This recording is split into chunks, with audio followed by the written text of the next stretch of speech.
And your advisor, Al Haymon, he's putting the spotlight back on boxing. You're going to be on Free TV, Porter Thurman.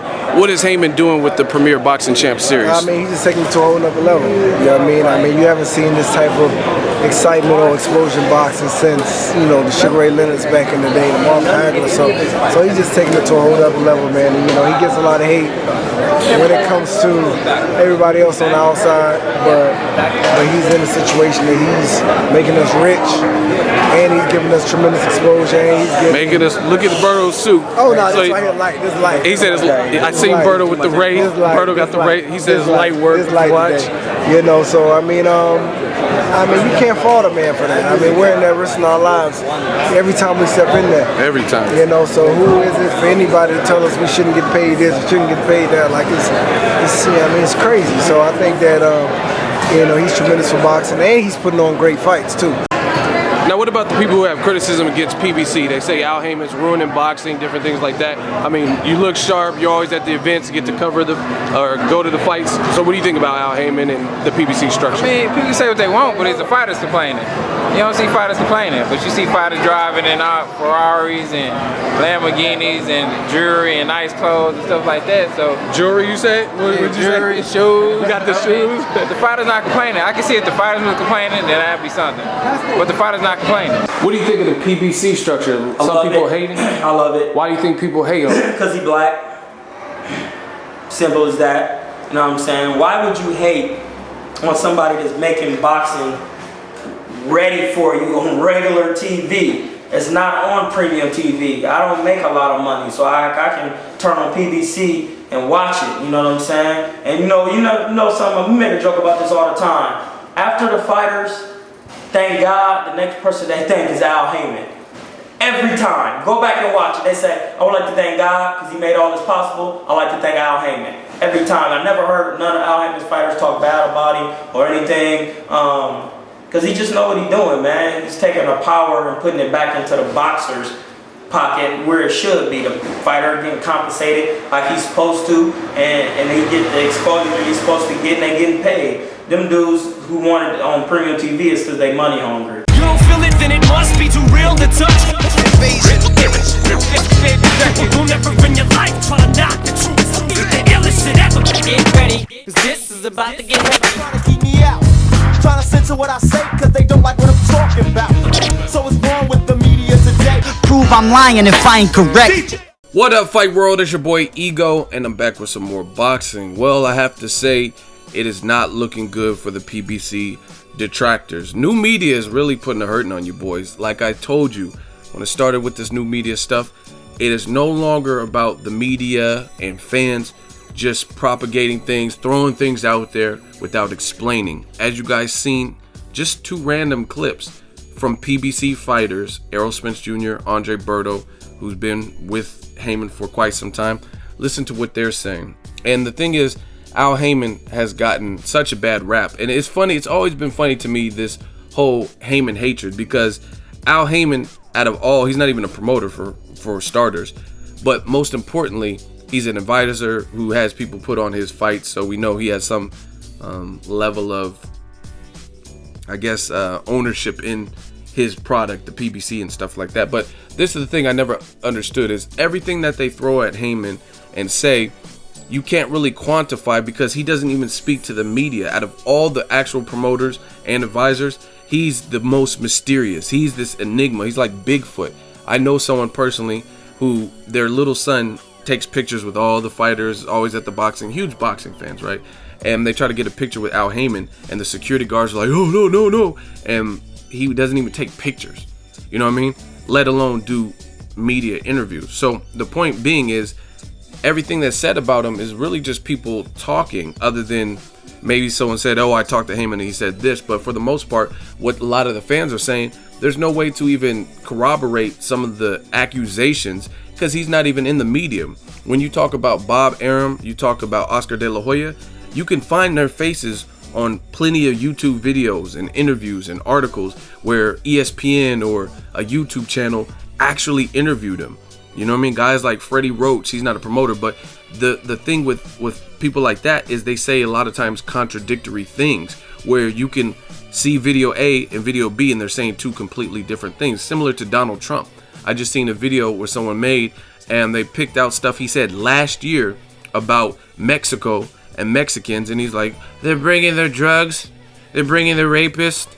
I mean, I'm assuming some of them are good, and he's saying all this stuff, like shit talking basically against a country of people. And then when he just went to Mexico recently, he's like, I love the Mexican public, they're great, they're hard work. And it's just completely different than the drug rapist rant, and they mixed them, and they went quote by quote, quotes from last year, and then immediately played what he said most recently. That's the thing. But when it comes to Al Haymon, you don't really have that. You don't really have Haymon doing an interview with Ellie Seckback, and then he did an interview with Dante's Boxing Nation, and he said something completely different. You know what I mean? He's a ghost. He's off the grid, if you will. And it's not looking good for the detractors. A lot of people said, oh, HBO, they're running things. Doesn't look like it. All the budget cuts. Like, again, name 5 HBO fights that you really enjoyed this year that weren't on pay-per-view, right? It's just as simple as that. Now, PBC is in talks to possibly distribute some of its Premier Boxing Champ series to the UK. And I think that's big business. One of the people they're looking at to bust this thing open is David Haye, a UK fighter, a British fighter with a name. He's been in there with Klitschko, cruiserweight, heavyweight. He fought in his return back. He fought some nobodies. I don't even know their names, like Michael Minority or Minority. I don't even know what the guy's name was. But he knocked him out. And they did, I think they were sellout shows. The UK fans are definitely invested in boxing, and they love their fighters. They're British fighters, and they're dedicated. You know what I mean? That's all you could say.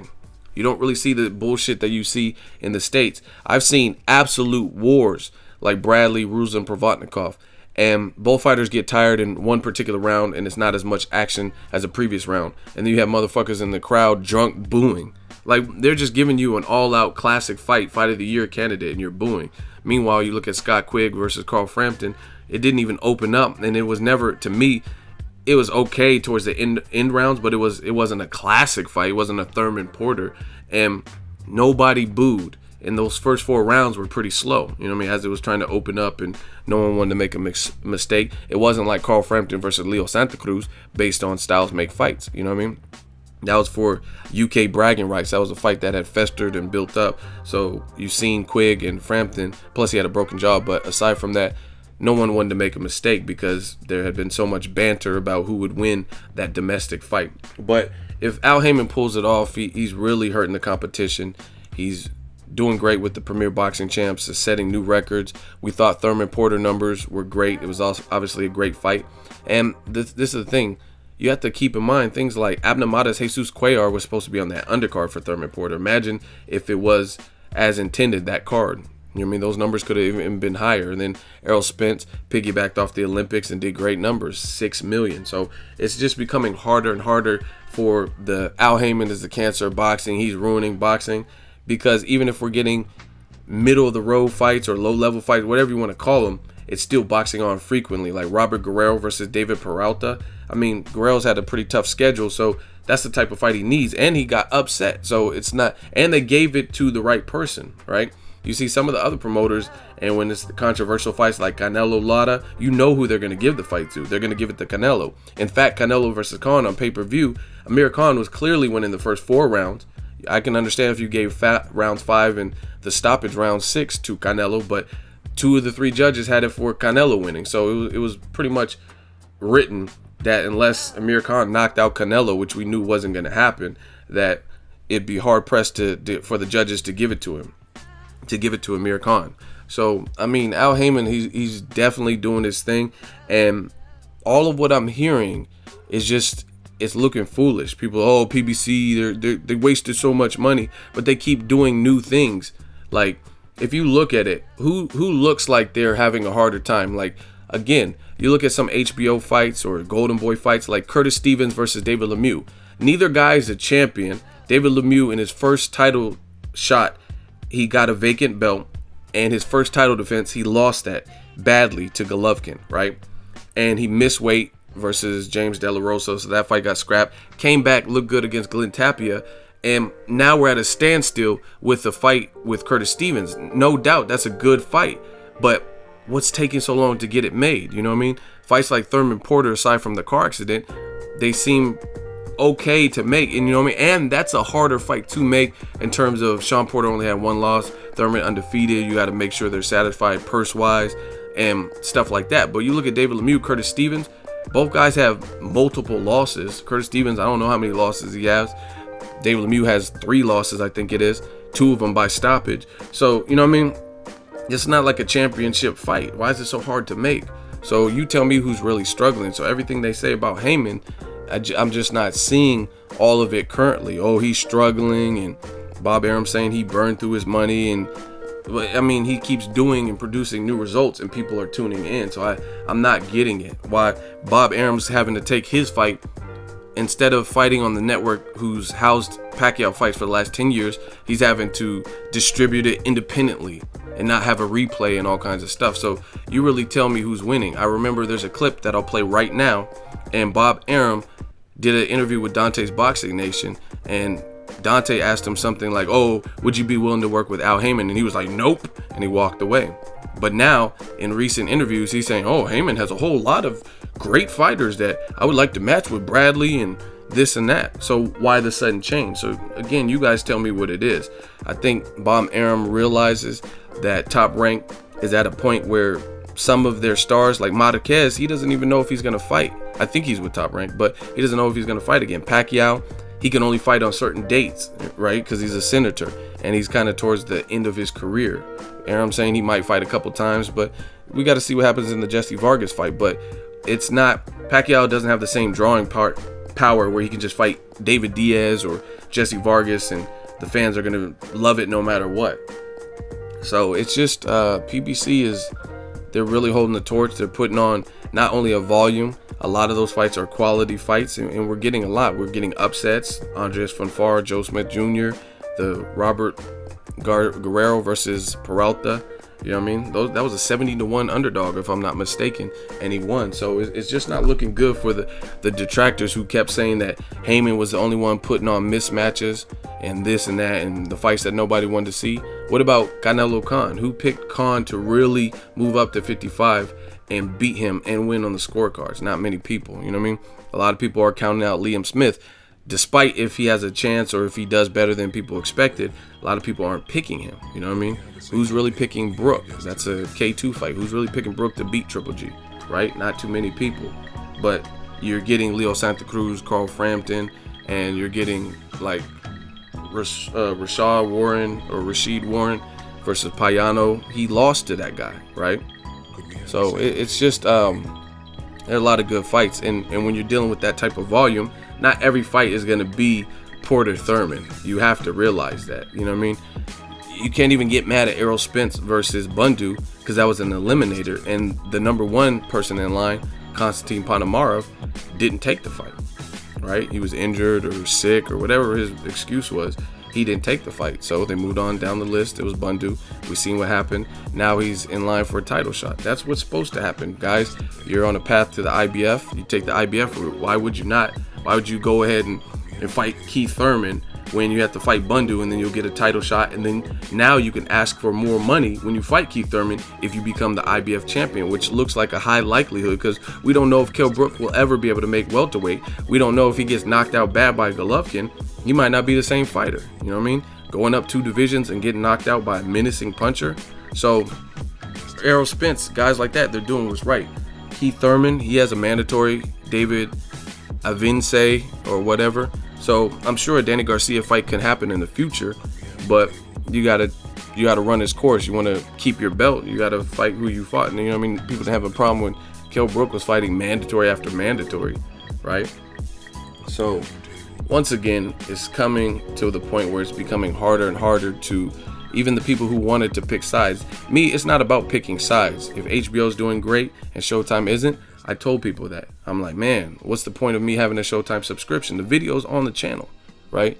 But right now, PBC and Showtime, they're doing much better at providing boxing fans with all-around boxing coverage, things like that. So it's getting harder and harder to substantiate. I heard other things, people saying stuff like, oh, but PBC ruined ESPN. Let's get this clear.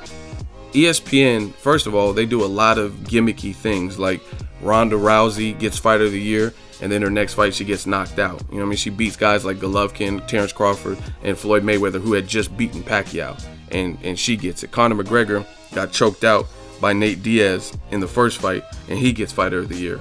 So there's a lot of agenda when it comes to ESPN in general.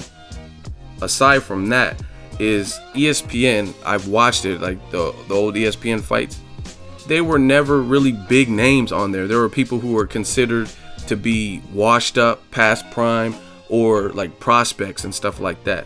You know what I mean? You would get fights like Kareem Mayfield versus Emmanuel Taylor. That would be like a good ESPN fight. I remember a fight I was so happy. I was like, man, I'm excited. I'm surprised HBO passed on this fight because I thought it was big. This was big for ESPN, and that was Bermain Stavern versus Chris Arreola 2. ESPN got that, and I remember I was like, wow, ESPN got a good one. You know what I mean? Because the first Bermain Stavern Arreola fight was on HBO. But that's it. So even people complain about Keith Thurman versus Luis Collazo and Danny Garcia, Paulie Malignaggi. Those are bigger names than most of the ESPN fights. Again, you were getting Emmanuel Taylor, Kareem Mayfield, or the one of the best fights in recent memory on ESPN before the PBC stuff was, again, Chris Arreola, Bermain Stavern, but they weren't known for having the top quality fights. So again, people's expectations are definitely unrealistic when it comes to premier boxing champs. The thing had to grow legs. They have to test out and split all these fights on different networks and appease different people, and time slot A might have cost a different amount than time slot B, though I'm sure there's things they have to navigate, just like the Errol Spence fight landed on, the Bundu fight landed on right after the Olympics. That was a strategic move to put it on the same network that was airing the Olympics, right? So they have to decipher things like that. But once again, the people who are saying this PBC sucks and Haymon ruined boxing, you guys are looking crazy, especially when Golden Boy, they're down to, we all know they're down to a certain amount of fighters left in their stable with the name. And a mega fight we want to see is Canelo Triple G. Triple G is applying a lot of pressure with K2, and we're not getting it. So how can you say Al Haymon is the only one putting on mismatches? And the other thing with this mismatch shit that doesn't make sense is if you do the math, how many Al Haymon fighters in the last year has he sent to the slaughterhouse, meaning he's been putting them in fights with other promoters and stuff where they clearly would be favored to lose? How many Haymon fighters were sent to the Anthony Joshua slaughterhouse? They had Dominique Brazil. Everybody that I seen really picked Anthony Joshua to beat Brazil, which is in fact what happened. Even though he was a champion, he won the champion over Glasscoff in a very weird way, and Charles Martin faced Anthony Joshua. Everybody was picking Joshua, and he stopped both of them. So Anthony Joshua was the favorite for a reason. No one really did anything. He dominated those guys, right? Those are both Al Haymon fighters. Dominique Wade versus Golovkin. You can say, oh, it was a mandatory. Was anybody picking Dominique Wade? No, everyone picked Gennady Golovkin. That's an Al Haymon fighter that got slaughtered. I was at that fight live, covered it in the second round. You look at Amir Khan versus Canelo. Khan has a pact with Al Haymon. His dad's his manager or whatever, but he's with Al Haymon too. That's a Haymon fighter. So was anyone picking Amir Khan? So this whole, that's what I'm saying. New media is putting things back into perspective. So if you're going to say Al Haymon never puts his fighters in difficult fights, then why did he put those fighters, a new champion like Charles Martin, in there with the powerhouse like Anthony Joshua, a guy with all knockouts, and then make him fight in the UK where Anthony Joshua is from? Why did he put Khan in there, who got knocked out at 35 and 140, in there with big ass Canelo at 155, no rehydration clause, if he's the holdup and he's the one that he just protects his fighters, the stuff that they say? So you guys got to come stronger if you're going to try to paint Al Haymon out as this monger of hate or the person who is ruining boxing, because it's not looking good. So if he gets this UK distribution, it's going to be another problem, because right now the time difference probably creates some issue. And I know a lot of people, let me know if you're from the UK how you watch the PBC fights, because I know it doesn't come on your network, so I'm assuming you guys stream it. But if he can get some kind of deal with a British network or station to get his fights, it's really going to be hard because he's putting all these free fights and then he gets distribution through the UK. Not a good look for the competitors. Drop it in the comment section. Let me know what you think. Make sure you like my video, share the video as always. Hate, comment, and subscribe. Till next video, it's Ego signing off. And with the Premier Boxing Champs series and Al Haymon, you've been afforded a lot of opportunities, a lot of great fights on PBC. It's a stacked card tomorrow. What's it like with being with Haymon and just PBC? What is that doing for boxing to you? Oh man, he's the best in the business. You know, as far as exposure goes, it's been great. You know, I came from nothing. You know, I didn't have any amateur experience, you know, not extensive or anything. I had a few fights when I was a kid. I had 4 as an adult.